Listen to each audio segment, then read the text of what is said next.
Ano nangyari na naman? Upisa pa na ano. Yan. Okay. The Holy Spirit empowered the church to unite. Yan. Bakit po ba mayroong pagkakaisa? Because of the Holy Spirit. Pag walang pagkakaisa ang church, there is something wrong in every one of us. So marahil yung iba mayroong Holy Spirit, yung iba man wala. Kaya ang nangyayari po dito, rumble.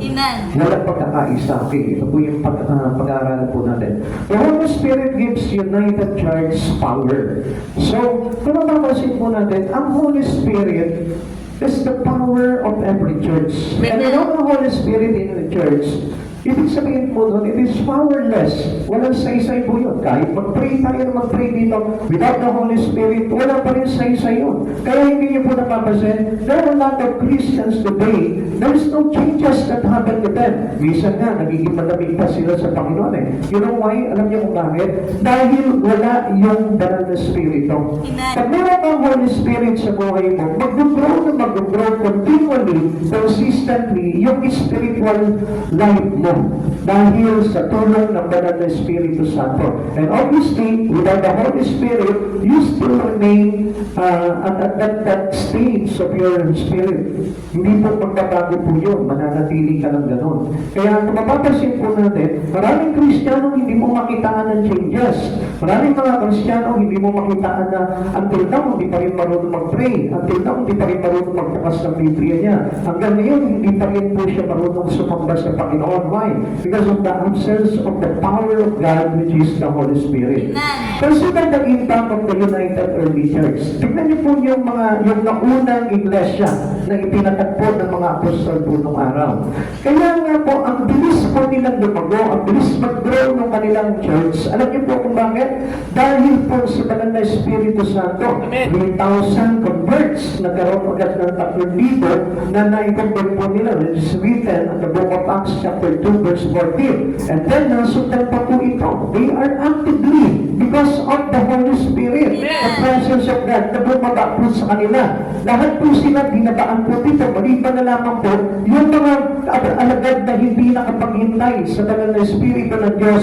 Kaya nga, ang nailaghala lamang po dito, yung mga alagad na naghintay po ng banal na Espiritu ng Diyos, at sila lamang po yung naging buhay pagdating sa mga bagay na pinapagawa ng Panginoon.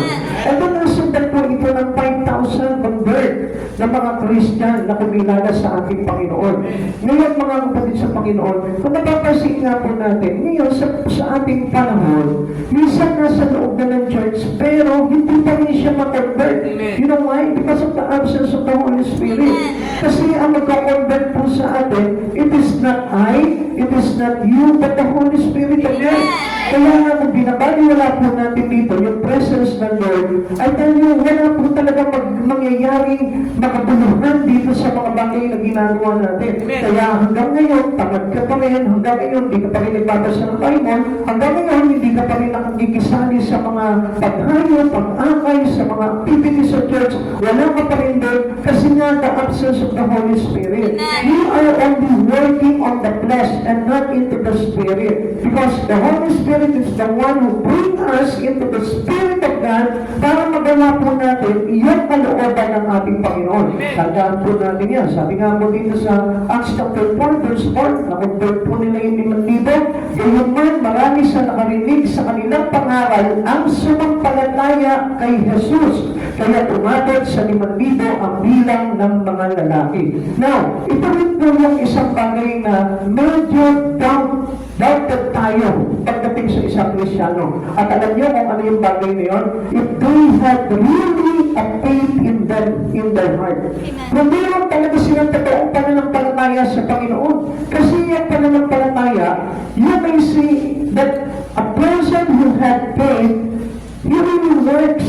Gumagawa talaga, buhay talaga yun sa paggawa sa Panginoon. Kaya nga, kapag ka nalilimitahan tayo, medyo siguro baka ups and down yung dalaw ng Espiritu sa iyo. Kasi alam niyo kung bakit, minsan nga po, mayroon tayong Espiritu na bumababa sa atin ang banal na Espiritu. At minsan nawawala. Alam niyo kung bakit hindi nagiging consistent po yun? Dahil na rin po sa atin. Sometimes siguro dahil sa hindi ka lugod-lugod yung pamumuhay natin, kaya kung minsan nawawala po yung banal na Espiritu sa atin. Pero kapag binabat mo naman yung iyong presensya at patuloy ka nagpagumbaba sa paghahanap mo sa ating Panginoon, bababa po sa ating talaga yung Holy Spirit. Kaya nga, tayo po mismo, magiging powerful Christian tayo if we receive the Holy Spirit of us. Kaya nga tayo din po mismo kailangan ingatan po natin yung banal na Espiritu sa buhay po natin. Dahil yan din po yung maglalagay sa atin into a life of a Christian. Bilang isang pamumuhay sa Kristiyano. Holy Spirit give us power to convert. Kaya nga po na minsan, hindi rin po natin nakikita kung bakit hindi po tayo makaakay, hindi rin po tayo sipagin na mag-akay, dahil nga po walang Holy Spirit. Amen. So, dito po, hindi po natin pagtatakhan po itong bagay nito. Kasi the rest of our works in the Lord is belong to the Holy Spirit. It is not mine. It's not us. Hindi galing sa sarili at kasipagan niya. Ang isang tao talaga na namuhay sa laman, namuhay sa kasalanan, hindi po basta-basta po yung makakagawa sa Espiritu. Kaya na po tayo makakagawa sa Espiritu kapag kinasihan na tayo ng Holy Spirit. Like then, yung mga naunang alagad, yung tagaan po sila individually. Hindi na pong parang blood tanks na bumama sa kanila na parang mga dila, di ba? Bilang apoy. So, isa sa kanila na nagtaglay po ng kapangyarihan na ito. Kaya lahat po sila sumipag, lahat sila naging buhay. Kaya, easier, ang dali po nila nakapag-convert. Actually, hindi po sila yung, kundi yung spirito na taglay-taglay po nila. Ngayon, di ba kung minsan tatanungin po tayo, bakit hindi ka makapag-akan? Ang hirap eh. Alam niyo kung bakit tayo nahihirapan? Because of the absence of the Holy Spirit. Akala kasi natin, sa pamamagitan lang natin, alam niyo, ang tigas kasi nila eh. Actually, if you receive the Holy Spirit, lalabot at lalabot sila. Amen. Dahil ang Holy Spirit ang mag-minister sa kanila. Lahat ng ginagawa natin, it is caused to us by the Holy Spirit and not us. Halimbawa, ako, nakakapagpahayag ako sa inyo, it is not me, hindi ako yun. Kung meron man akong kukunting kaalaman, hindi sa akin yun, kundi sa banal na Espiritu Santo yun. Ngayon, hindi po natin masasabi na, ay, kasi nag-aaral lang palagi, kaya ako nakakapagpahayag. No, hindi po. It is because of the help of the Holy Spirit. Ngayon, kung bakit kayo nag-church, yan din po, yung ginagawa ng Holy Spirit. Kaya siya po yung mismo nagdadala sa atin. Now, why dissension develops in churches? Bakit po ba nagkakaroon po ng pagkatalo-talo, pagkakaaway-away, pagkakahati-hati? Alam niyo po bakit? Kasi ang kaisipan po kasi ng isang tao ganito eh. It is easier to be part of an action than to get into action.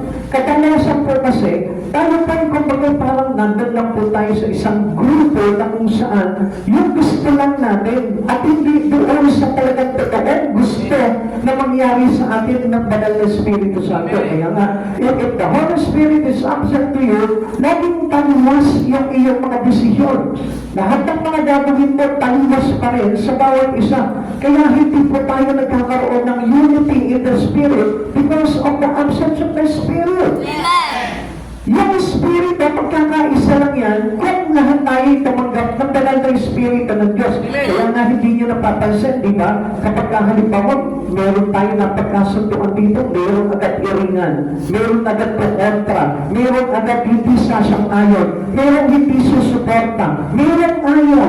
Alam niyo kung bakit? Because of the absence of the Holy Spirit. Kaya nga po kung minsan, sabihan po natin yung mga kapatid natin, dumala ng Wednesday service, ayaw nila. Bakit? Because they are only on the faction and not into the action. Ayaw nilang gagawin yung mga gagawin na dapat talaga. Kaya nga po nagkakaroon po tayo ng tinatawag na different ideas to each and everyone. Nagkakaiba-iba yung mga ideology natin. Nagkakaiba-iba yung laman ng isip natin, laman ng puso natin because of the absence of the Holy Spirit. We need to be one in the Spirit of God. Amen. At lahat po tayo dapat we desire to have that Spirit. Amen. Bakit yung iba ang sipag-sipag sa paggawa sa Panginoon, ako tinatawad na. Bakit yung iba active na active sa pag-church, meron yung ibang absent naman ang absent. Alam mo kung bakit? Because of the absence of the Holy Spirit. It is the Holy Spirit who work alone. Amen. Siya lamang po yung gumagawa nun para talaga sa atin. Kaya nga, a lack of love brings divisions and distraction. Now, yung tintang Holy Spirit ang naglalagay sa atin ng pag-ibig sa puso. Kaya nga po, yung hindi mo kayang ibigin at mahalin, nakakayanan mong ibigin at mahalin. Bakit?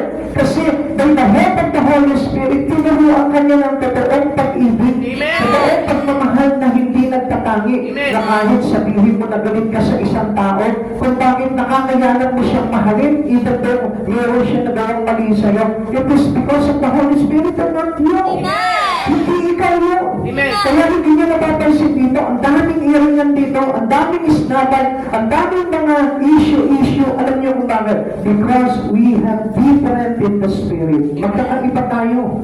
Kaya mga kapatid sa Panginoon, kung mapapansin po natin, yung tinatawag na lack of love ay tinatawag na self-centered. Pagkakulang yung pag-ibig mo talagang totoo, marami na naman tayo mayroong pag-ibig eh. Kaya lang, yung pag-ibig po natin ay hindi galing sa Holy Spirit. Kasi yung pag-ibig na galing sa Holy Spirit, katulad na ng pag-ibig ng kay Hesus Kristo, na walang tinatangi po yan, na kahit na yung mismo nagpapatay sa kanya, nagpapatay sa kanya sa krus, inibig niya yun, niligtas niya pa rin. Unlike today sa atin, sabi natin, we have the Spirit of the Holy Ghost. Pero, bakit naiinis ka sa kapwa ng kapatid mo sa Panginoon? Bakit ka galit? Bakit ka parang nang-endure na kapanagi sa Kanya? Parang alam mo siya nakikita, parang sungit ka sa Kanya. Actually, alam mo, yun yung walang Holy Spirit. Kasi instead na you learn to love this kind of people or this kind of person, hindi niya mamahal. Instead, he got anger.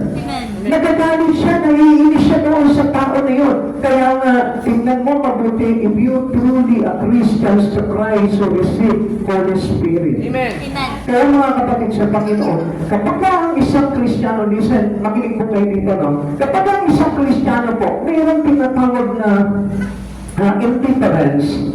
Ang ibig sabihin po niyan, yan yung kalimitang hindi nagtataglay ng Espiritu. Yung makikita ng laging hiwalay sa karamihan. Yung mga tao na, yung mga Kristiyano na hiwalay sa mga desisyonan, sa plano, sa mission, sa mga bagay na isinusunod sa Panginoon sa church niya, ibig sabihin po niyan, siya yung walang Holy Spirit. Alam niyo kung bakit? Because the Holy Spirit will lead us. Ililid niya tayo accordingly tungo sa gusto ng Panginoon at hindi sa gusto mo lamang. Kaya nga kapag may indifferences, ang isang tao, ang isang Kristiyano, hihiwalay po talaga yan. Bibuo yan ang grupo na kung saan hiwalay din po sa karamihan. Kaya mga kapatid sa Panginoon, mag-ingat po tayo doon sa bagay na yun. Why dissension develops in the churches? Because of this kind of people. This kind of Christian. Kaya mga kapatid sa Panginoon, kikilatisin din po natin kung sino po talaga sa atin po dito, yung talaga nagtataglay ng Holy Spirit. At yun yung masarap kasamahin dahil sila yung talagang kaisa dapat talaga sa pananampalataya. At itinan po natin, ang taong makasarili po kasi, sila pa yung talagang kulang sa katotohanan ng pagmamahal. Sabi nga po ng aklat po ng Kawikaan 18 verse 1, ang tao makasarili ay humihiwalay sa karamihan at salungat sa lahat ng tamang isipan. So, lagi po itang indifferent. Lagi po siya kapag parang hiwalay po sa mga pag-uugali, hiwalay po sila sa plano, sa desisyon, sa pag-iisip, sa pag-ibig, hiwalay po sila. Kaya hindi niyo po napapansin, pag alam niyo sa church, kapag puno ng banal na Espiritu ng Diyos, puno din po ang pagmamahal at pagkakaisa. Makikita mo masasaya yan sa lahat ng bagay. Sa pagkain, makikita ko masayang kumakain yan. Sa mga bagay na ginagawa, masasaya silang ginagawa yun. Walang iringan po dyan, walang tabanan, kundi lahat po yan, suportado po nila palagi yan. At sa pagsunod sa Panginoon, makikita mo nagkakasundo-sundo yan. Wala po yung pagalingan dyan, pagalingaw, patalinuhan, o pasikatan. Wala po makikita dyan, kundi lahat po yan makikita ko na nagkakaisa po sila doon sa bagay na yun. Kasi alam niyo po ba, ang makasarili po is a person who has nothing Holy Spirit that leads his life into doing things in Christ Jesus. Wala po yung leading. Obviously, kapag walang Holy Spirit, there is no leading. Hindi niya alam kung ano talagang gagawin niya. Kahit nga yung pag-church lang, hindi niya alam kung anong gagawin niya sa loob ng church. Kaya hindi niya napapansin, church lang ng church, church lang ng church. Tapos pagkalabas ng church, wala na naman. Hanggang church na naman ulit. Alam niyo kung bakit hindi niya alam yung bagay na yun? Kasi nga po, wala yung pag-ibig na nilagay sa kanya dapat ng banal na Espiritu Santo. Yung pag-ibig niya ay para lamang sa sarili. Kaya nga yung taong umiibig lamang sa sarili niya ay hindi talaga makaka-relate yan sa bawat isa. Amen. Hindi niya matututunang ibigin yung kaaway niya. Hindi niya matututunang ibigin yung hindi niya kakilala. Hindi niya matututunang ibigin yung isang outcast. Dahil nga, ang gusto niya lang ibigin yung sarili niya. It is the love of flesh. Amen. Pag-ibig lamang sa laman at hindi sa Espiritu na nagmumula sa ating Panginoong Jesucristo. Okay, makinig po kayo. Requirements to achieve unity and power. Paano po ba? Ano po ba kailangan po dito? Unang-una, number 1. Siyempre, pag may una, may number 1. Tama mo ba yun? Amen. Oo, may amen naman kayo, no? Okay. Number 1, church unity requires forgiveness. Unang-una, kailangan may pagpapatawad ka. Amen. Kaya nga kapag ang isang tao walang pagpapatawad, especially a Christian, ang ibig sabihin po yan, hindi talaga makaka-unite yan sa Espiritu. And there is an absence of the Holy Spirit in Him. Kaya nga dapat lahat po tayo marunong magpatawad. Walang Kristiyano na tumanggap sa Panginoon sa Kristo, especially the Holy Spirit, na hindi marunong magpatawad. Amen. Lahat po tayo dito nagpapatawad. Alam niyo mga kapatid sa Panginoon, ang isang taong marunong magpatawad sa kabila ng mga bagay na nangyari sa kanyang buhay, yan po, yun tumanggap talaga ng Holy Spirit. Tingnan po natin. Consider the reasons that they for divisions among the disciples. Alam niyo, ito po mga apostol din po ito. Mayroon din po sila mga indifferences. Mayroon din po sila mga tinatawag na yung tinatawag na selfish spirit. Which is, yung gusto lang nila yung sa sarili po nila. Kaya nga po nagkaroon po dito ng dahilan para magkaroon po sila ng mga division. At ano po ba yung nangyari po? Unang-una, dito po kay Pedro. Peter denies of Jesus before the cross. Hindi po ba si Pedro? Because of his selfishness. Kasi nakatingin lang siya sa sarili niya. And he is not living by the Holy Spirit. At that time, hindi niya pa natanggap yung Holy Spirit. Kaya nga po, nakita niyo po kung paano po mag-decision po ito si Pedro. Nung makita niya dinadakip na ito si Jesus, anong ginawa niya? Ipinatuwa niya. Why? Di ba hindi pa sila binababaan ng banal na Espiritu po dito? Wala pa po yung iniiwan at patuloy ng ating Panginoon. Ganun din po tayo mag-desisyon ng minsan. Kaya natin i-deny si Jesus sa buhay natin kung tayo po hindi nagtataglay ng Holy Spirit. How many times you deny God? Many times. Maraming pagkakataon na deny natin si Jesus. You know why? Because of the absence of the Holy Spirit. Kaya hindi po natin alam na kailan natin dinay si Jesus. Maraming beses na kung pag-iisipan lamang po natin. At kung hahalukayin lamang po natin yung pamumuhay po natin, makikita po natin kung ilang Peter denials na yung nagawa natin kay Jesus. Kaya nga, ipinagdulot din po ng division sa kanilang mga disciple po nung araw. And what else? Jesus forsaken by all of the disciples. Mark chapter 14, verse 15. Iniwan po nila si Jesus. Nagtakbuhan po sila lahat. So meaning, makasarili sila eh. Because of their fear on something. Yung takot nila sa isang bagay, natakot po sila dahil baka sila din po ay ipatakip. Kaya sila lahat ay nagtakbuhan, nagkanya-kanya po sila ng takbo. So, ibig sabihin, nakatingin lamang po sila sa sarili po nila. Kaya nga, ang isang Kristiyano po talaga, na wala po talagang Holy Spirit, madali po tamang sa labanan po ito. Amen. And who else? The doubt of Thomas. Bakit po nagkaroon ng doubt ito si Thomas? Samantalang late before the death of Christ Jesus, nagpahayag na, nagpauna na ito si Jesus. Amen. Na siya po ay talagang uusigin, papatayin, ipapango sa cross, at sa ikatong araw siya po ay mabubuhay. Nag-doubt pa rin po ito si Thomas. Kaya anong sabi po ni Thomas? John chapter 20 verse 25, kaya't sinabi sa kanya ng ibang mga alagad, nakita namin ang Panginoon. Sumagot si Tomas, hindi ako naniniwala hanggat hindi ko nakikita ang mga butas ng mga pako sa kanyang mga kamay at hanggat hindi ko na ilalagay ang aking daliri sa mga iyon at nangawakan ang kanyang tagiliran. Gusto niya pa po ng proof. So, ibig sabihin, without the Holy Spirit, talagang ang isang tao maghahanap talaga ng proof yan. Pagdating kay Jesus. Pero alam niyo, sa panahon po natin ngayon, punong-puno na tayo ng katibayan eh. Punong-puno na tayo ng dahilan para tayo maniwala ng Diyos sa Panginoon. Lahat ng bagay nakita na natin, naaral na natin as a Christian, love to Jesus, doon tayo nagkaroon ng kaalaman sa lahat ng bagay na yun. Kaya nga, wala na po tayo dapat na pagkakalinlangan eh. Kaya dapat nga po sa church, nagkakaisa po tayo dahil yung doubt na katulad po ng kay Thomas, wala na dapat sa puso po natin. Kaya yan yung doubting. Bakit marami pa rin po mga Kristiyano ay talagang punong-puno pa rin ang pag-aalinlangan sa mga ginagawa niya. Like for example, ipagsisimba mo na, hindi mo alam kung anong iinam na may bibigay sa iyo ng iyong pagsamba sa Panginoon. Yung pag-pray, yung pag-aakay, yung pag-Bible study, hindi pa rin natin alam bakit pa rin po tayo kung kailangan po itong gawin itong bagay na ito. Yes, I make you sure na kailangan po gawin itong bagay na ito. Sapagkat sabi ko nga po sa inyo, if a Christian receive the Holy Spirit, he is actively doing his job. Amen. He is doing his lifestyle. Amen. And this is our lifestyle already. Amen. Yung tayo binema doon sa mga bagay na inutos sa atin ng Banal na Espiritu Santo because he is the one who lead us into this kind of work.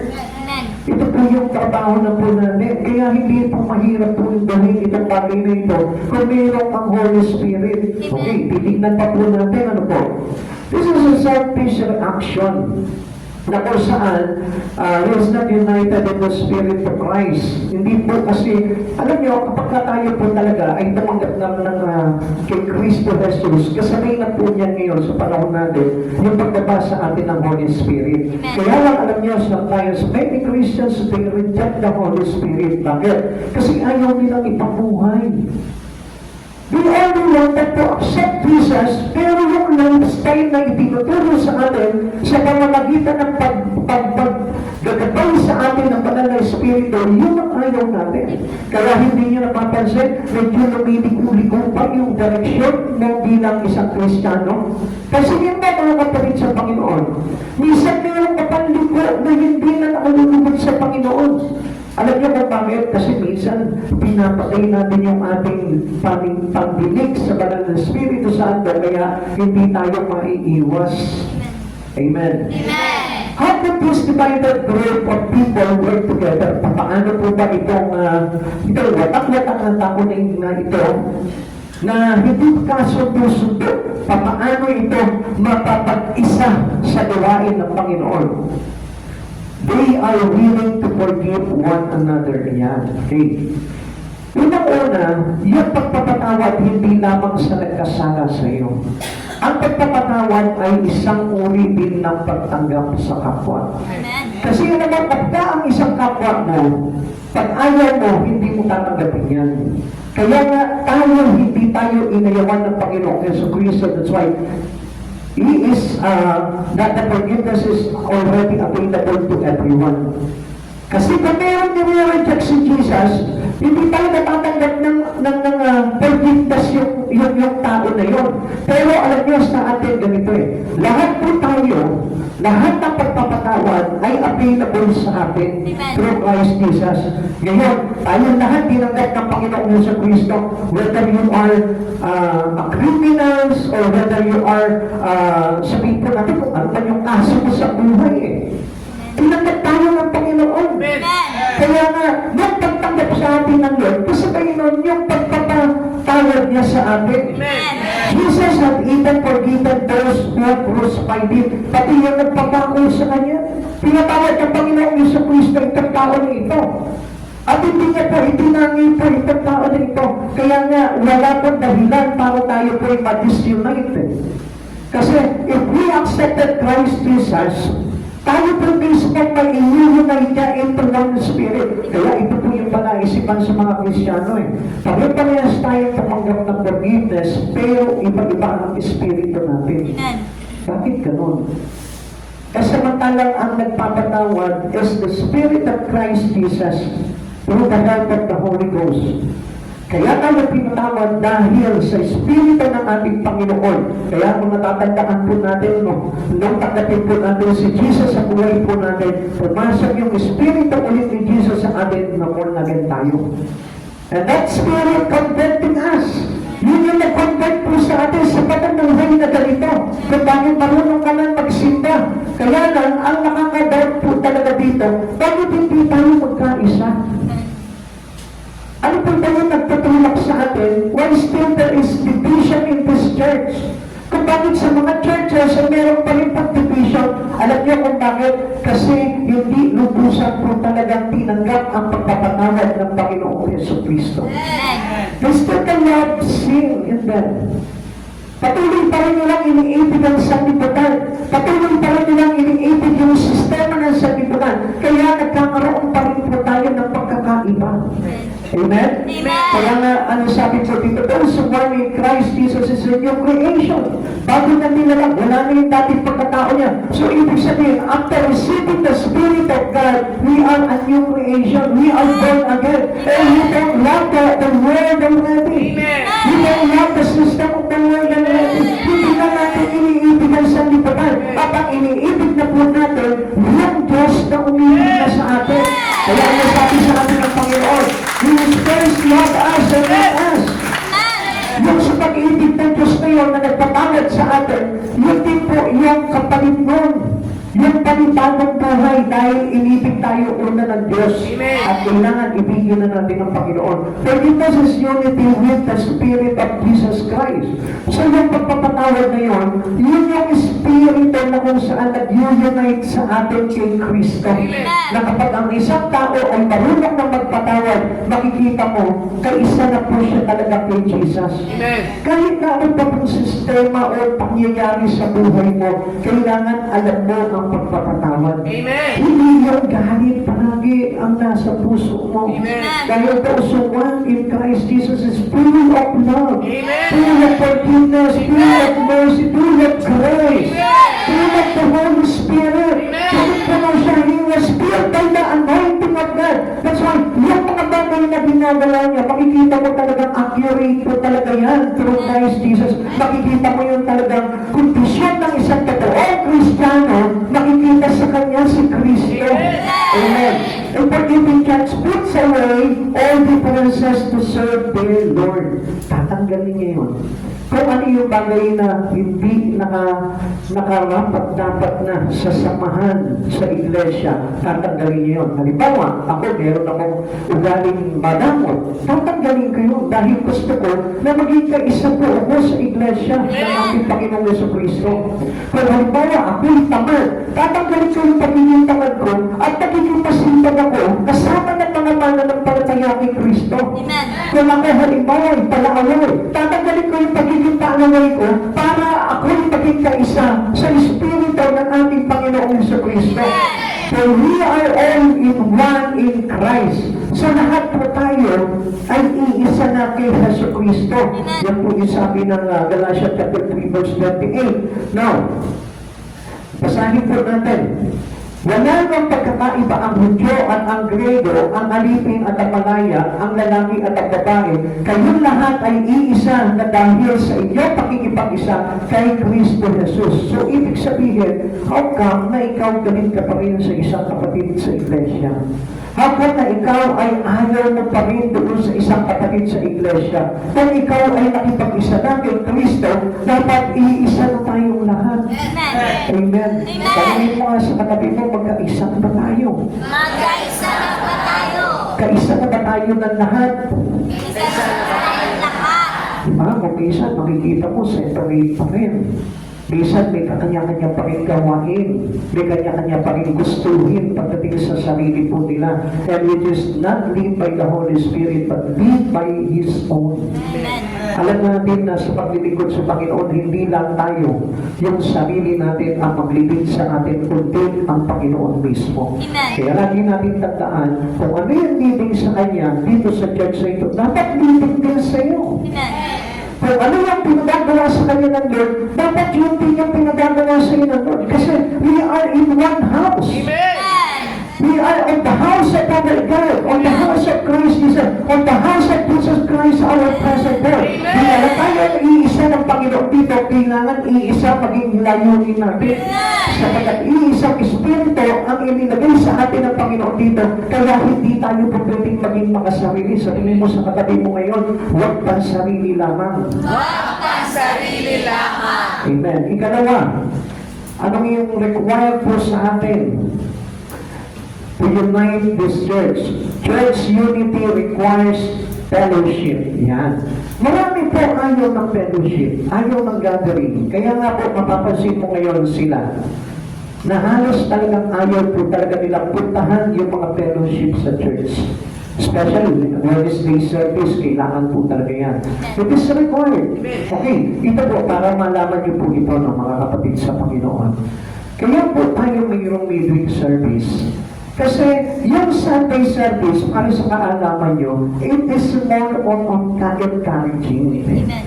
Ngayon, yung midweek service po natin, it is enhancing. Amen. So meaning, dito sa midweek service, dito tayo parang inuhutag ng todo. Amen. Kasi kung mapapansin po natin, Sunday service, marami po talagang bago dyan. Yung mga newly convert to Christ Jesus na hindi natin ito pwede talagang birahin agad sila ng mga matitigas na pagkain. Pero kapatid sa Panginoon, alam nyo, mapalad pa kayo kung bago pa lang kayo pero nasa lang na kayo sa midweek service. Bakit? Kasi nakikita ng Lord yung potential ng Espiritu mo na kaya mong sumabay doon. Amen. At huwag po tayong mag-alinlangan doon sa mga bagay ngayon, kapatid sa Panginoon. Ang hindi po natin naiintindihan dito, if you remain a Sunday Christian only, I tell you, hindi lalago Espiritu mo. Amen. Ang mangyayari naman po sa atin, puro yabang lang tayo. Puro pasikat lang tayo. Puro pagpapagaling lang tayo. Alam niyo kung bakit? Kasi ang Sunday Christian lang, actually that was our basic need for our Christian Amen. to worship God. Alam niyo, ito po yung panimula lamang. Now, paano uusad po yung iyong espiritu kung hanggang doon ka lang? Tignan niyo mga kapatid sa Panginoon, ha? Marami tayong mga miyembro po dito, Sunday service lang. Pero, pag tinanong mo sila, ayaw umatin po ng Wednesday. Ayaw umatin ng mga gawain dito. Ayaw umatin ng mga prayer intercessory. Ayaw umatin ng ating mga paghayong, evangelism. Now, kung papansinin po natin mga kapatid sa Panginoon, makikita mo sila, they are only led by their own self. Amen. Sarili lang. Mag-aaral pansarili. Gagawa pansarili. At alam niyo po bakit ano po yung pinaka-risk po nun? Yung hindi mo na marinig yung tinig ng Panginoon sa'yo that commanding you into the right way Amen. of how you serve God. Kumisan naman po yung kalagayan po ng mga Sunday Christian only. Tumagal po sila pero yung leading po nila, it's not about the Holy Spirit nila, but He leads by own. Amen. At yan yung napakadelikado po dun sa bagay na yun. And I praise God dahil kanya natuto po ngayong umati ng midweek service. Amen. Dahil alam ko may kalabuan po tayo doon. Amen. Kasi ang isang tao talaga na gusto na maglutal ka sa Espiritu ng God, he developed his obedience to God. Makikita ka sa church niya, ano po, susunod niya. Pag sinabi mo, umatid ng intercessory, aatin yan. Umatid ng prayer meeting, aatin yan. Bakit? Kasi nagdidesire silang lumago at makasunod sa ating Panginoon. At alam po ba natin, that we need to develop our obedience to God. And without obedience to God, I tell you, it is wrong. Lalo mali na lahat. Amen. Hindi na magiging tama po lahat ng iyong gagawin. Kahit na sabihin mo, ihit mo ng ibigay, pero yung sarili mo, without the leading of the Holy Spirit, under the authority of this church, I tell you, dahil wala lahat ng mga gagawin mo na lang. Amen. Ang dami ko po nakikita ganyan. Aral ng aral, pupunta ka ganito, mag-aaral ng ganito, pupunta sa ganun, mag-aaral ng ganito. Ito, when he may get that leading, kanina galing yun. Absolutely, hindi po galing sa Holy Spirit yun kasi pinipitulad tayo ng Lord into one church. Amen. Kaya nga po tayo na nagkaroon ng fellowship para kasama po natin lahat ng mananampalataya. Napansin niyo po ba sa upper room? Sila kinompose po itong mga alagad na ito ng 500 disciple. Pero, yung 380 disciple, nainip po sila. Hindi na naghintay sa pagdating ng Banal na Espiritu, lumayas na sila. Lumayo na agad sila. At sabi po ng Panginoong Jesucristo, huwag muna kayong aalis hanggat hindi dumarating ang inyong patnubay. Kaya itong 120, sila yung naghintay. At pinabaan ang Banal na Espiritu Santo, at lahat sila ay nailid ng tama. Amen. Ng Holy Spirit. Amen. Kasi yan yung given instruction sa kanila ni Lord. Ngayon mga kapatid sa Panginoon, saan ka kukuha ng instruction kung patuloy mong i-disobey yung instruction na ibinibigay sa iyo under the authority of this church? No. Dapat naman intindihan natin yun. Kaya nga, yung indifferences, hindi tayo nagkakaroon. If we have one in the Spirit of God, I tell you, walang magaling dyan, walang matalino dyan, walang may pinag-aralan dyan, walang sikat dyan, walang mayaman dyan, pantay-pantay tayo lahat. Okay, which authority that you willing to obey? Kanilang authority yung iyong susundin ngayon, kaya hindi ka magpapakagdaba at magpapasakot doon sa church mo. Amen. You must know that we must understand na ang talagang leading po talaga ay nandun sa church na pinaglagyan mo. Hindi ikaw yung mag-decide ang gagawin mo, kundi it will tell us by our leader, by our elders, sila po yung magsasabi sa iyo ng mga tagpuhin na gagampanan mo. Because we are the one who give to this church para mamahala. Remember the fivefold ministry? Amen. The pastor, the teacher, the apostle, the evangelist, and the prophets. Silang lima yung ipinalaga ng Panginoon sa isang iglesia para sila po yung pamuno Amen. sa mga kapatiran. And I tell you this thing, no? Mga kapatid sa Panginoon, without them, magiging magulo ang lahat. Natatandaan niyo po ba nung ito pong si Moises? Dahil sa marami na po ang mga Israelita ng mga panahon na yun, hindi na mapamahalaan ni Moises. Kaya ngayon, tumulog po siya. Humingi siya ng tulong doon sa kanyang biyanan. At ipagplanan niya ito, ginamit po ni Yahweh para bigay po ito si Moises, ito po si Jethro. At sinabi po dito kay Moises na anong tawag dito? Yung humirang ka ng mga lubog na mamamahala sa bawat pipit. So, gano'n ang ginawa niya po ngayon. Kaya, nagkaroon ngayon ng nagkaroon po ng divisions of labor. Ito po mga napili niya po pagpupuno. Ngayon mga kapatid sa Panginoon, saan ang galing ang leading? Through Moises. Amen. Kaya mga kapatid sa Panginoon, kung hindi po tayo susunod about the authority of this church, anong espiritu yung nandito nakapanood sa iyo bilang Kristiyano? It is the spirit of flesh. So it won't call it spirit. Dahil yung ating flesh lamang, yung nagdidikta sa atin eh. Kapatid sa Panginoon, you must know this. Fellowship built to us by the Spirit of God. Amen. Kaya tayo pinupuo dito, ginagather tayo, tinitipot tayo ng Panginoon para magkaisa tayo sa Espiritu. Amen. And that was the need of the Holy Spirit. Amen. Kaya mayroong fellowship, kaya may gathering, kaya may pagtitipon, kaya mayroon tayong mga binubuo na mga gawain dito sa church na ito because that was the need for us by the Holy Spirit. Amen. Yung mahalaga yung fellowship. Consider the fellowship of Pentecost. The disciples were all present. Nandun sila lahat. Amen. Ngayon sa atin, papapansinin natin, paatinin na nag-alis to yung anong dumalo. So, ibig sabihin, they are not one with us. Amen.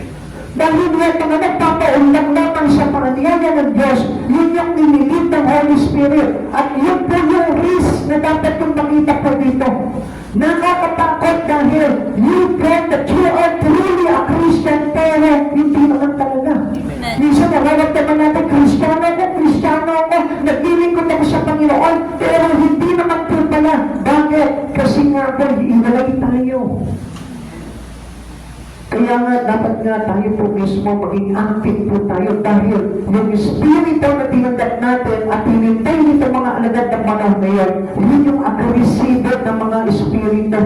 Yun yung Holy Spirit na nag-active sa kanila. Yun yung Holy Spirit na nagbigay sa kanila ng kahulugan at kapangyarihan para makapag-hayo o para makapag-angay ng maraming tao. We saw the value of their meeting together. Nakita ko nila yung halaga nun. Yung iba nagligasan na, nag-aalisan na. Ito 120 disciple na iwan pa doon sa tahanan tinutuluyan nila habang naghihintay sila ng 10 days before the coming of the Holy Spirit. Ano nangyari po dito? Nagkaisa sila sa prayer, nagkaisa sila sa pagpupuri, nagkaisa sila sa dagdangin, sa lahat-lahat nagkaisa sila because they vowed to have the Holy Spirit. Ngayon kapatid sa Panginoon, if you truly a Christian, huwag nang ipawalang bahala ito. Kailangan mo magtaglay ng Holy Spirit at pagka ikaw ay binatigan na ng Holy Spirit, there is an indications to you. Matututunan mo na magmahal ng iyong mga kapatid. Matututunan mo na magmalasakit. Matututunan mo ng mahalin ang church na ipinagalaog sa'yo. Matututunan mo ng mahalin at sundin yung mga bagay na inuutos sa atin ng Panginoon. Living together means fellowship with Christ as our Lord. Kapag tayo nakikiisa sa isang gathering, sa isang pagtitipon, ang ibig sabihin yan, si Kristo ang nag-iipon sa atin. At hindi ang tao po lamang. We are here today because of Christ Jesus. You gathered every one of us. Tignan mo, hindi mo namamalayan. Si Jesus pala yung nag-akay sa iyo papunta dito ngayong araw na ito. Si Jesus pala yung nagsama sa iyo. At hindi ka nabigo. Bakit? Nagpaunla ka sa kanya. Pero yan, laging tamad, laging parang walang sipag pagdating sa pag-aanyaya sa Kanya ng Panginoon. Alam niyo po ba, napakahirap po talaga, very disgusting po talaga ang mga ganong klaseng Kristiyano. Nahirap pa sunodin talaga ng Panginoong Jesucristo. Because those who receive the Holy Spirit, He experienced this Pentecostal of us as a Christian. Tayo po mismo, kailangan na maranasan po natin yung bagay niya. Ephesians chapter 3, verse 12 to 13. Mga kapatid, ingatan ninyong huwag magkaroon ang sino man sa inyo ng pusong masama at walang pananampalataya na siyang maglalayo sa inyo sa Diyos na buhay. Sa halip, magpaalalahanan kayo araw-araw habang ang panahon ay matatawag pangkilan. Ngayon, upang walang sino mang madaya sa inyo ng kasalanan at sa gayoy maging matigas ang puso. Ganito po yan. Ang gusto ng Lord kaya pala laging may gathering, laging may fellowship para tayo ipalakasin sa iisang espiritu nang sa ganon hindi po tayo matukso pagdating ng hapon. Matukso ka pa ngayon, mayroon ka pa ng kagather, mayroon kang ka-fellowship at yan yung magpapalaka sa iyo, magpapaunawa sa iyo at magbibigay ng clear mind. Amen. Malinaw na pag-iisip. Amen. Kaya nga kung minsan hindi niyo napapansin, kapag na ang isang tao lumalayo sa church, tumitingin ang pag-iisip niya. Kahit na na-encourage mo, nahihirapan na po ang kapatiran. Alam niyo kung bakit? Because there is no fellowship already. Kaya nga mahalaga po yung pagtitipon po natin. Not only the day of Sunday, not only the day of Wednesday, but kung meron po kayong alam na fellowship dito na ginaganap sa church nito, daluhan niyo po yun. Ito pa rin po yung panahon na matatawag na ngayon. Bakit? Kasi bukas wala na. Amen. Bukas, iba na, kaya sinabi po ito na habang ang panahon ay matatawag pa natin ngayon. Alam niyo kung bakit sinabi po ito? Dahil bukas o sa mga darating na panahon, hindi na natin magagawa ito. At hindi na po tayo makakakita pa ng mga gawain na kung saan makakapagpalakas pa sa atin. Kaya ngayon pa lamang, tayo po lahat ay nagpapalakas na. Amen. At sapagkat ang ayaw po talaga ng Diyos, yung pagdating ng araw, meron tayo tinatawag na pusong masama. Yung pusong masama po kasi yun yung hiwalay sa karamihan sa Espiritu ng ating Panginoon. That's why we need to be one in the Spirit of God. Sabihin mo sa katabi mo, kailangan natin isa tayo sa Espiritu ng Panginoon.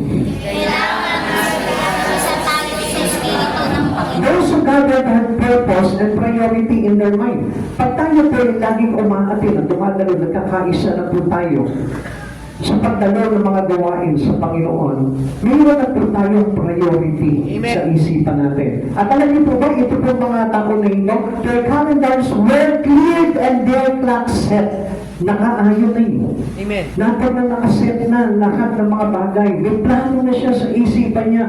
Alam niya na kung ano yung gagawin niya. Kaya hindi niyo po ba napansin, maraming mga Kristiyano ngayon, until now, wala pa rin silang goal. Until now, wala pa rin po direction yung kanilang espiritu. Hindi pa rin nila alam po hanggang saan sila. Kung saan sila pupunta. Kung ano yung gagawin nila. Kung ano yung mga purpose nila. Sa kanilang paglapit sa Panginoon, and you must know it clearly. Amen. Kaya sabi ko nga po sa inyo, meron na po tayong clear mind. Amen. At yun po yung nakukuha lamang po natin through our fellowship. Pagdating natin sa Espiritu, na tayo po ay sumasalot palagi sa bawat pagtitipon. Amen. No excuses kept them from being together. Wala na po tayong mga nagiging excuse. Kaya hindi nyo napapansin, inuulan ng mga Kristiyano ngayon ng maraming excuses. Ang daming reason, ang daming dahilan kung bakit hindi po sila mga dalo ng mga gawain dahil sa mga excuses na po yan. Amen. Eh, pagkat tinuro na po sa atin po ito ng Panginoon na hindi po tayo kailangan na magkaroon ng mga alibis, ng mga dahilan, ng mga reason, sapagkat ang gusto ng Panginoon sa atin, we need to obey. Whether we like it or not, whether we understand the things or the fact or the situation that given to us by God, still wala tayong dapat na maging alibis po doon. Kailangan tayo sumusunod pa rin. Amen. Hindi tayo nangangamba na kapag iniiwan ko itong bagay nito na wala na sa akin, you must know God. Amen. Yes, tayo ang kumandas. At alam natin kung sino yung nagsasabi sa atin at nag-aanyaya sa atin. Alam natin Diyos na makapangyarihan sa lahat at hindi tayo papahamak kailanman. Hindi maaaring alagadan sino man na nandun sa kapaparahan. Gusto ko po na malaman po ninyo ito. Lahat ng mga naging alagad ng ating Panginoong Jesucristo ay hindi po talaga nagpaka-abala sa mundo ito. Among mga kapatid sa Panginoon, I want you to know this. Amen. Once and for all, as a true Christians to Christ Jesus, hindi tayo po pwede maging alagad kung tayo ay abala sa ibang bagay. Amen. Maaring oo, nag-aaral ka ng salita ng Diyos. Maaring oo, nakakapakinig ka. Pero hindi natin magagampanan yung pagiging alagad at tungkulin na ibinibigay sa atin ng Panginoon kung tayo po ay abala sa buhay. Okay, tingnan niyo po ito sinabi po dito. Lucas chapter 13 verse 26 to 27. Hindi maaaring alagad po ang sinumang umiibig sa kanyang ama at ina, asawa at mga anak, mga kapatid, at maging sa sarili niyang buhay ng higit sa akin. Ang hindi magpasal ng sarili niyang krus at sumunod sa akin ay hindi maaaring maging alagad ko. Alam niyo po ba kung anong sinasabi ng Lord dito? Itong mga bagay na ito ang pinagkakaabalahan ng tao. At itong mga bagay na ito ang kalaban ng Diyos. Kaya ano sabi niya dito sa verse 27, ang hindi magpasal ng sarili niyang krus at sumunod sa akin ay hindi maaaring maging alagad ko. Cross meaning carrying our cross is carrying our sacrifice. Amen. Kung wala kang isasakripisyo sa buhay mo dito sa mundo nito, ay dahil you cannot be a disciple to Jesus. Amen.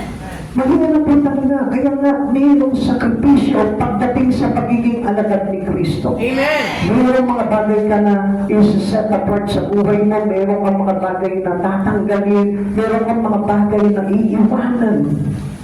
Kaya nga sinabi ng Diyos po ito sa atin para na sa ganun, hindi tayo maguluhan ng isipan. Amen.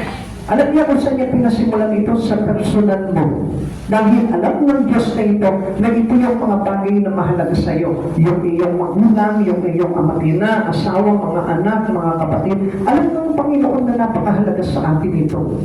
At alam ng Panginoon na pwede itong gamitin sa iyo para hindi ka makapaggawa o makasunod sa kalooban ng ating Panginoong Jesucristo. And we must do and obey the will of our Father. Kailangan natin sundin yun. Christians have needed each other. Tandaan po namin yan. Kailangan po natin yung mga kapatiran sa Panginoon.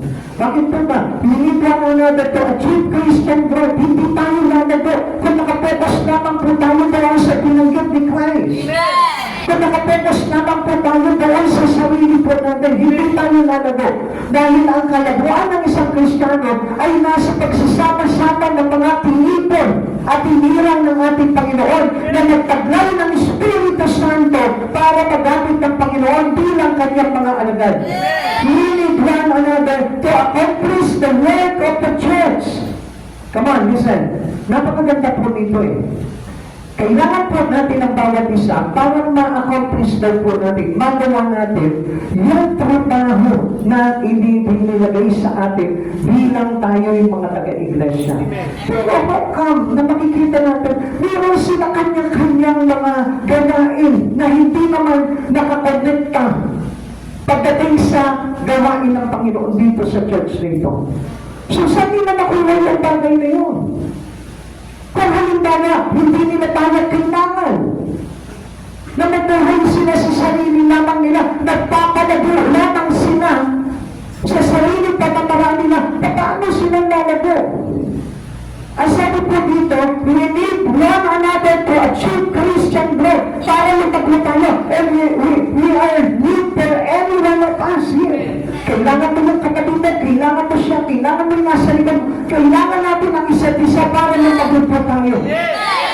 Pero bakit marami mga Kristiyano, ano po, hindi nila maintindihan nito. Nagpapalago sila sa sarili lamang nilang pamamaraan.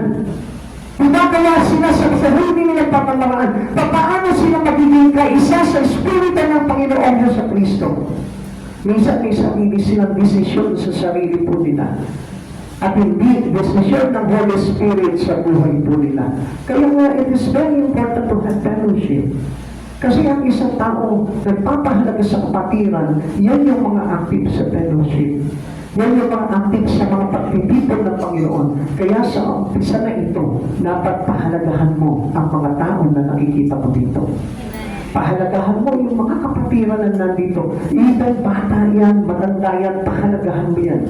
Mahalin mo yan ang puso na katulad ng pagmamahal sa atin ang banal na Espiritu ng Diyos na kung saan laging gabay at patnubay natin sa liwanag na buhay na ito. Alam niyo mga kapatid sa Panginoon, ang totoong paglilingkod po talaga ay nakahanay po iyan sa ipinagkaloob sa iyo ng Panginoon at hindi sa kagustuhan lamang ng sarili po natin. Amen. Kaya mga kapatid sa Panginoon, kung hindi mo naiintindihan ang mga bagay nito, I tell you, mag-aral ka sa banal na Espiritu ng Diyos. At number one na gagawin sa iyo, unang-unang gagawin sa iyo ng Holy Spirit, yung ikay magkaroon ng fellowship with one another. Amen. And I tell you this, hindi Holy Spirit kung ililid ka lamang sa pagiging solo. Naintindihan niyo mga kapatid sa Panginoon? Walang nag-solo pagdating po sa kanyang pananampalataya sa Lord. Even itong mga alagad na ito, lahat po sila nagkaisa po sila, iisa na yun nila. Maaaring meron silang iba-ibang mga pinapuntahan, pero iisa lamang ang layunin nila. Kaya nga nakita niyo po nung nag-rebukan po ito si Paul at ito si Peter, ano nangyari? Nag-away ba sila? Hindi. Nagkaisa pa rin sila. Pinagpatuloy pa rin po nila at nag-isip naman po sila sa katotohanan ng mga bagay na ginagawa po nila. Amen. Pero nakita niyo po ba yung mga matatanda na pinili po nun? Yung mga nagkalasan at paniwalay, ito po sila Nicolas. Hindi niya po napansin na nahiwalay po sila at nawala ng tuluyan yung kanilang pakikiisa. Alam niyo kung bakit? Because that is not the leading of the Holy Spirit to them. Amen. Gumawa sila ng sariling plano sa buhay nila. Gumawa sila ng sariling magagawa nila. Kaya anong nangyari kay Nicolas? Ito po si Nicolas, nagtayo po siya ng pinatawag na Nicolaitan. Kaya anong ginawa po nito? Nagtatag siya ng isang aral na kung saan na-influensyahan niya yung kanyang mga miyembro at ito po itong maniwas kay Kristo. Amen. Kaya kapatid sa Panginoon, pwede po tayo magamit para maging bangga tayo sa aral ng ating Panginoon. Kaya nga, we need one another. Amen. We need the fellowship. It is important to have fellowship. Amen. Dahil sa ganang paraan, magkakaroon po tayo ng panakasan accordingly in one spirit, nagiging solid ang Spirit of the Lord sa atin. Kaya nga sabi po sa atin, when one or two gather together in my name, I will be on the middle of us. Amen. Di ba tagaan, Lord, pagkasama-sama tayo, nagkakaisa, nagkakatibig, at kung mag-isa ka na lang po, napakahirap lalo-lalo na kung ang magiging desisyon at plano mo at mission mo ay para sa sarili mo po naman. Amen. Amen. Naway maintindihan po natin, maunawaan itong mga bagay nito. At ay tatlo, yung po tinatawag na church unity requires focus. Kailangan nakafocus po tayo. Our eyes is focused unto Christ. Kay Kristo lang. Hindi sa mga gusto nating marating sa buhay, kundi kay Kristo lang. Amen. Kung saan tayo kasi pinilit ng Panginoon, doon lamang po tayo. Kahit na sabihin natin, mahirap ang kalagayan, basta focus on Christ lang. Amen. Bakit sila ang yaman ng church nila? Bakit sila ang ganda ng church nila? Just focus on Christ. Amen. Hindi masama na mag-desire tayo ng ganun. Hindi masama na tayo po mismo mag-achieve tayo ng mga ganun. Pero ang masama yung ma-out of focus ka.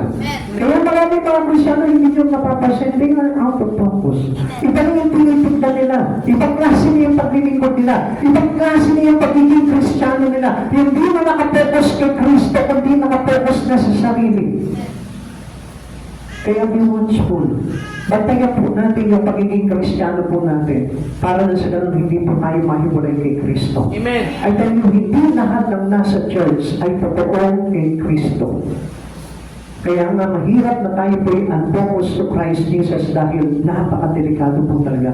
These Christians have heard the Great Commission. Kapag ka nakapokus ka na sa Panginoon, makikita mo mayroong goal. May goal ang isang Kristiyano. Kapag ang isang Kristiyano, until now, wala pa rin goal. Wala pa rin siya mga minimiti na magawa para sa Panginoon. Ay, ibig sabihin niya na sa unfocused to Christ. Amen. Maaring nag-church siya, maaring meron siya mga bagay na ginagawa sa Panginoon, but still, hindi si Christ yung nagiging focus, yung point of focus niya. He accepted the responsibility of carrying out Christ's command. Ito po yung nakarinig na ng Great Commission. Yung bang tinatanggap niya yung responsibilidad. Come on. Mga kapatid sa Panginoon, sino po ba dito yung tumanggap na ng responsibilidad? Siguro yung iba medyo hindi pa po nila maintindihan, ano? Dahil, I tell you the truth, wala pa pong responsibility in Christ. Mahalaga na mayroon po tayong responsibility in Christ dahil matatawag tayong one with Christ Jesus if you have already a responsibility to Him. Pansinin mo, halimbawa, dito na lang sa church na ito, paano ka magiging kaisa ng church na ito kung wala kang responsibility na ginagampanan dito sa church na ito? And how much more in Christ Jesus, listen, paano ka magkakaroon ng pakikipagkaisa mo kay Hesus Kristo without responsibility? And this is how we teach you. Because of the Holy Spirit, yan yung magsasabi sa iyo kung ano yung responsibility mo. It will lead you into the right track. Yan yung mag-lead sa iyo kung ano yung bagay na gagawin mo. Amen. The same way the evangelism beginning at their front door. Nakikita niya kasi yung pag-aakay, yung paghayot, yan yung pangunahin na kailangan lakaran ng isang katulad nating mga alagad. Amen.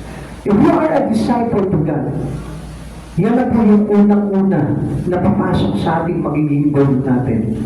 Yun tayo po mismo ay magiging tagahayo ng iglesia na ito. Amen. Magiging tagapagtakay ng iglesia na ito. Dahil bakit? Because you heard already the Great Commission. Who are those disciple of Christ here? Sino-sino po ba yung mga disciple ng Panginoon po dito? Maaring hindi ka tataas ng kamay dahil sasabihin mo, wala pa akong ginagawa eh. Pero, ang sabi dito sa binasa natin, this Christian had heard the Great Commission. Sino sa inyo ang hindi pa nakakarinig ng Great Commission ni Christ? Pakitaas ng kamay. So marahay lahat po kayo na pakinggan nyo na. Tama po? O balikan natin ang question. Sino dito yung nakarinig na nung tinatawag na Great Commission ni Christ? Pakitaas ang kamay. So lahat po. Yung iba hindi nila maintindihan. Okay, ito yung Great Commission ng Lord para mapakinggan nyo na rin. Mateo 28 verse 18 to 20. Lumapit si Jesus at sinabi sa kanila, ibinigay na sa akin ang lahat ng kapangyarihan sa langit at sa lupa, kaya tumayo kayo, gawin ninyong alagad ko ang mga tao sa lahat ng mga bansa. At sa our responsibility already, napakinggan mo na ito. Bautismohan ninyo sila sa pangalan ng Ama at ng Anak ng Espiritu Santo, turuan ninyo silang sumunod sa lahat ng iniuutos ko sa inyo. Tandaan ninyo, ako'y laging kasama ninyo hanggang sa katapusan ng panahon. Sino po dito yung nakarinig na ng Great Commission ng ating Panginoon? So this will be our responsibility. Sabihin mo sa katabi mo, ito ngayon ang responsibilidad mo. Ito ngayon ang Sabihin mo sa kanya, ito ang tungkulin mo. Ito ang tungkulin. Tingnan mo siya eye to eye para merong impact talaga yan. Ngayon ang tungkulin. Alam mo na ngayon kung anong tungkulin mo. Ang tungkulin mo ay hindi lang makinig ng salita ng Diyos, kundi you must have now your responsibility being a disciple to Christ. Amen. Walang nananatili ka na attendant lang ng church. Ay paano ba pag ikaw nanatili kang attendant ng church, ibig sabihin hindi nabuhay ang Espiritu mo. Amen. Kailangan mabuhay ang Espiritu mo, and it will lead you by the Holy Spirit through the Great Commission. Amen. As a Christian, kailangan tayong lahat ay may responsibility. Hindi yan paupo-upo lamang tayo sa church. Kaya hindi naman nabupo yung ating pagiging spiritual pagdating sa Panginoon dahil lagi lang tayo nakaupo. Come on. Ito yung katotohanan na kung saan wala sa mga ibang Kristiyano. Bakit? Kasi they don't want a responsibility in God. They don't accept the responsibility that given to them. Kaya nga ang Lord nito, pag wala kang responsibility sa Kanya, pag wala kang tagulin at kapanin sa Kanya, ang ibig sabihin niya, you are not one with Christ Jesus. Amen. God wanted to see accomplishment through His command into every Christian. Kailangan makita ng Lord na meron tayong accomplishment. Amen. Now, anong accomplishment ang sasabihin mo sa Panginoon? Lord, by accomplishment, lagi na ako nakakapagsimba. At anong ginagawa ka kapag nagsisimba ka? Lord, syempre naman, nakikinig ng salita ng Diyos. Anong ginagawa ka sa napapakinggan mo? Ayun na, ang hindi natin alam. Bakit? Because kaya tayo nag-aaral para magamit yung ating pinag-aralan. Amen. Come on, listen to this. Gawin ko lang kasi ito yun. Bakit ka nag-aaral sa eskwelahan? Bakit ka pumapasok sa eskwelahan? Dahil, pakimas. Paano matuto? At kapag ka nakagraduate ka na, anong gagawin mo doon? Natuto ka lang? Anong gagawin mo sa natutunan mo? Aba, syempre, basta, tambay mo lang ang bahay. Ganun po pag ginagawa ng isang tao na nakagraduate, nagkapag-aaral na mabuti, anong ginagawa niya? Yun ang katotohanan. Kaya nga tayo nag-aaral sa eskwelahan dahil gusto natin matuto makagraduate at kapag nakagraduate na tayo, magtatrabaho tayo ngayon. Amen? Amen. Amen? Kaya nga pinapataas pa natin yung ating mga scores eh. Para na sa ganun, maganda yung ating pamapasukan trabaho. Ganyan din sa Panginoon. Nag-aaral tayo sa Panginoon, nag-church po tayo. Ngayon, anong gagawin mo? Doon sa mga natutunan mo sa Panginoon? Wala lang. Basta alam ko lang yan. Head knowledge. Head knowledge can kill you as a Christian. Amen. Alam niyo po ba yung gumagamit lang po ng head knowledge? Yung nagagather lamang po siya ng karunungan, it is not about the Holy Spirit that lead them, but His own. Sariling pride niya lang yun. Kumakolekta siya ng kaalaman, pero hindi niya ginagamit ito. Through the great commission, through the responsibility that they have from God. Isip pa kaya katabi mo, tanongin mo nga siya. Alam niyo, kaya kung minsan hindi tayo nakakagawa sa Panginoon kasi nga, tinutulungan natin eh. Ngayon mga kapatid sa Panginoon, dahil ising ka ngayon, matutulungan mo na ngayon magkaroon ng responsibility. Amen? Amen. At dalangin ko sa banal na Espiritu Santo, huwag kang patulogin mamaya sa bahay mo. Para makapag-nilay-nilay ka, mapasok yung puso mo na ito yung kailangan gawin mo talaga. Dahil ang Holy Spirit ang naglilid sa atin. Kaya sabi nga ng Panginoon, tandaan ninyo, ako'y laging kasama ninyo hanggang sa katapusan ng panahon. Hindi ka iiwanan yun. Kaya kapatid sa Panginoon, take your responsibility in the Lord. God wanted to see an accomplishment of your word for Him. Gusto ng Panginoon na ipapakita niyo yung mga accomplishment mo. Ngayon, anong accomplishment ang ipapakita mo sa Panginoon? If you are not focused on Him, if you are not focused into His great command, into His great commission, ano yung magiging responsibility and accomplishment po natin? Wala. Dahil ang focus po natin kailangan ay natin Kristo. At alam natin kung ano yung sinabi sa atin ni Kristo. At alam natin kung ano yung pinagagawa sa atin ni Kristo. At tapos, yun ang kailangan na bigyan natin ng accomplishment para pagdating ng araw, hahanapan tayo ng Panginoon ng bunga ng accomplishment at may pakita tayo sa Panginoon. Amen. Ang sabi po dito, we cannot do it by not focusing our spirit to Him. Hindi natin magagawa yun kung hindi nakapokus yung espiritu natin kay Yeso Cristo. Mahirap gawin yung mga bagay na yun kung hindi natin talagang mahal at iniibig si Cristo sa buhay natin. Focusing in Christ is giving your best, your soul to Jesus. You submitting a lot. You submitting your soul to Jesus. Tayo po mismo nagbibigay talaga ng buhay natin sa Panginoon. We keep on surrender all to Jesus. Amen. Ganun po yung pag-focus natin sa Lord. Hindi yung basta tinitignan lang natin yung mga aral niya, tinitignan lamang natin kung ano yung bagay na nasa church natin. Hindi yun, kundi you must one with them. Amen. Pagka nakafocus ka kay Kristo, alam mo na ikaw yun. Amen. Pag nakafocus ka kay Kristo, alam mo na ikaw yung tinuturuan ng Diyos. At hindi ka magdadagdag na ay kay ganito yan kasi sila yung naglilingkod. Bakit ikaw wala ka rin magdalang maglingkod sa Panginoon? If you don't, I tell you, there is something wrong in you. Dahil ang lahat na tumanggap ng Espiritu ng Lord, they launch into different country. Into every corner of the world, tayo po nilalaunch ng Holy Spirit para mapakinabangan ang buhay mo. Ngayon, kapatid sa Panginoon, this is the time for you to be launched as a disciple of Jesus. Amen. Walang hindi lumago sa Panginoon na hindi nagamit para sa paghahayo mo. Amen. Kaya nga kung ikaw totoong malago ka na kay Kristo, active ka sa paghahayo. Amen. Active ka sa pag-aakay. Amen. Whether sabihin natin na pasinungalingan mo ba itong bagay na sinasabi ko sa iyo, that was true. Kasi ang nagtataglay talaga ng Holy Spirit, aktibo yan sa pag-aakay. Amen. Hindi yun talagang natutuna sa ating Panginoon because He is very focused on Christ. Amen. Now, we have the same responsibilities. Lahat tayo. Pare-parehas lamang na meron tayong responsibility sa Panginoon. Pero ang tanong po dito, how will we respond to this great challenge?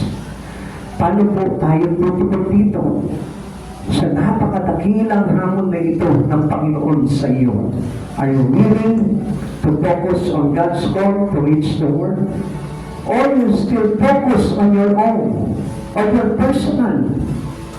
Kawan kapatid sa Panginoon, hindi magiging lubos sa pagkakilala mo kay Kristo kung hindi mo alam kung anong layunin ng pagkakatawag mo sa Panginoon. Amen. A united church requires some sacrifice.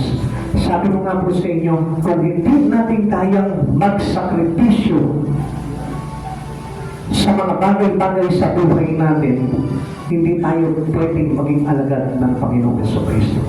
Kung wala tayong iniingatan, come on, tingin ko kayo dito. Kung wala tayong ibang iniingatan, kundi ang sarili po natin ay tayo. You cannot be disciple to Christ Jesus.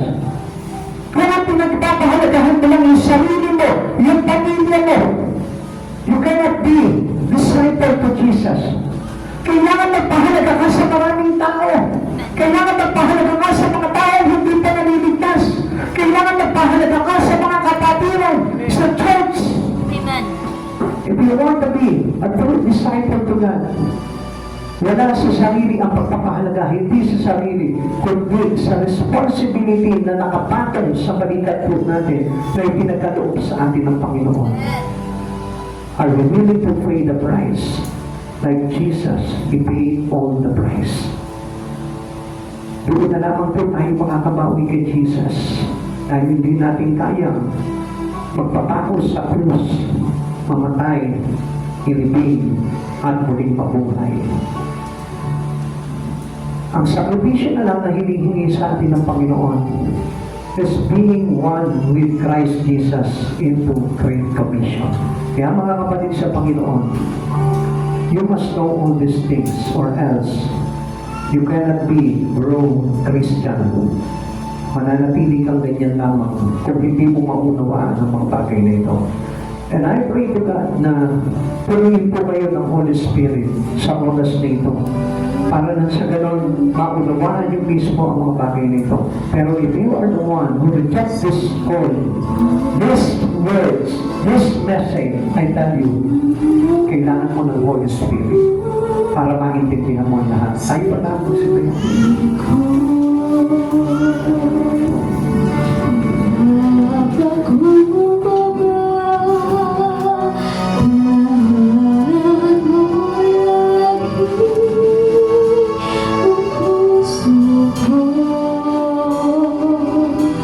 Pagkilala ka ngayon sa pamamagitan ng pagkasi ng Banal na Espiritu Santo sa buhay mo, magnilay ka sa oras na ito. Lord, ano ba yung tungkulin?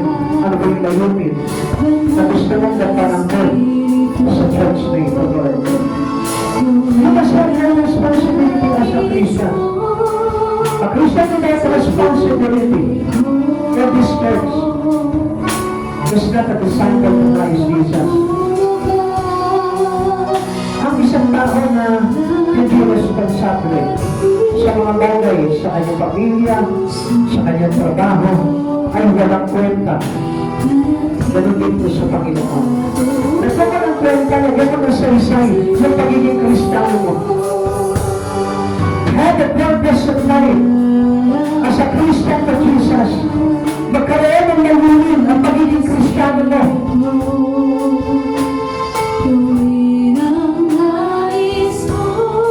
Sa oras dito, kapatid sa Panginoon. Kapasok ito ang Holy Spirit sa buhay mo. You understand everything. Just focus your eyes. Your spirit to Jesus. Come on, focus on Christ. Focus on Christ. Focus on Christ. Hindi na kami tayo makapag-focus na kay Kristo. Hindi na makapag-focus na Kristo sa oras na ito. At hindi na maririnig ka na gusto ng lagi ng Diyos sa maririnig ko sa Kanya na nakapila ka pa ako.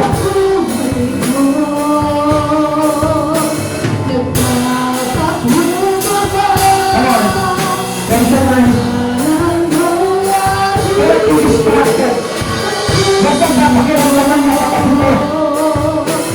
Pakiramdaman mo na ipamopan mo sa iyo ng Panginoon na Banal na Espiritu Santo sa oras dito.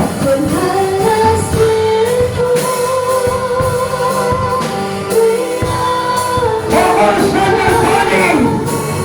Focus on the Spirit of Jesus.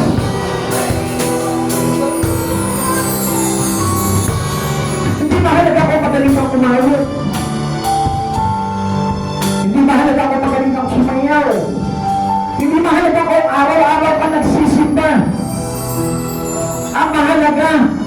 mo natatanggap ang mensahe ng Diyos every time na magpapahayag ang Panginoon sa buhay mo. This is the importance of His message. Ito yung halaga kung bakit tayo nakikinig ng salita ng Diyos. Dahil sa pamamagitan ng kanyang salita, inaabot tayo. At nagwiwitan siya sa iyo kung ano yung mga bagay na dapat mong gampanan para sa Kanya. Are you one with Christ Jesus? Do you receive the Holy Spirit? Stay where you are!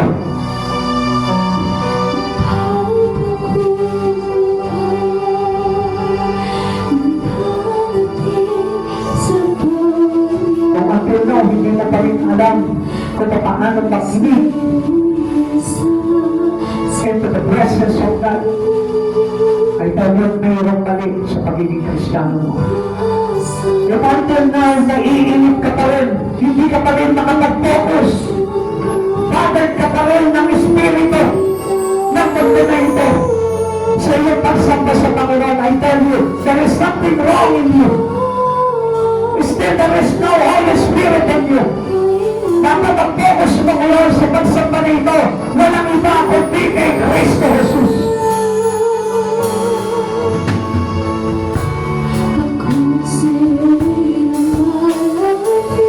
Kapag itong oras dito, nagtatanong na. Tinatanong mo ang Panginoon, Lord, what is my role in this church? What is my role in you, Lord? Tanongin mo siya, kung ano yung dapat mong kapanan? Kung sa bahay mo, meron kang kapanin. Kung sa trabaho mo, may kapanin ka. Kung sa eskwelahan mo, may kapanin ka. Right here in front of Christ Jesus, you have also responsibility that you need to accomplish.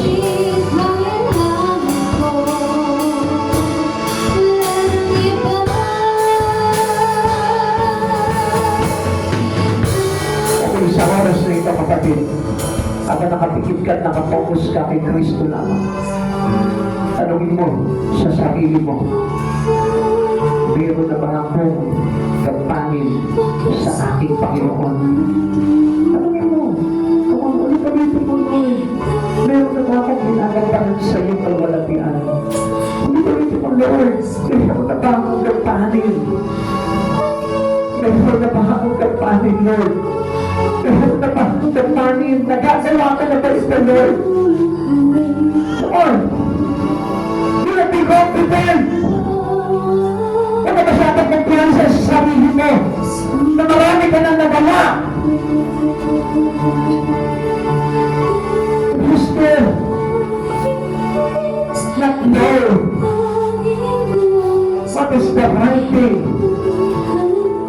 To take this responsibility to God.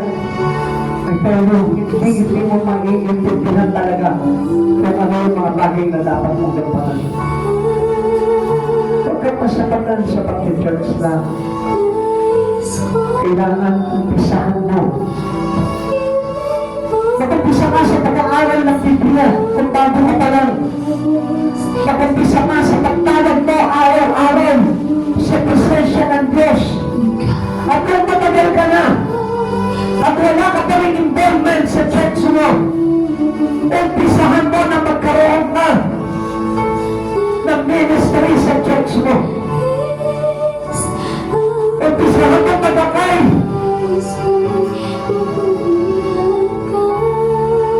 Make your family first to minister your spirit. By your spirit.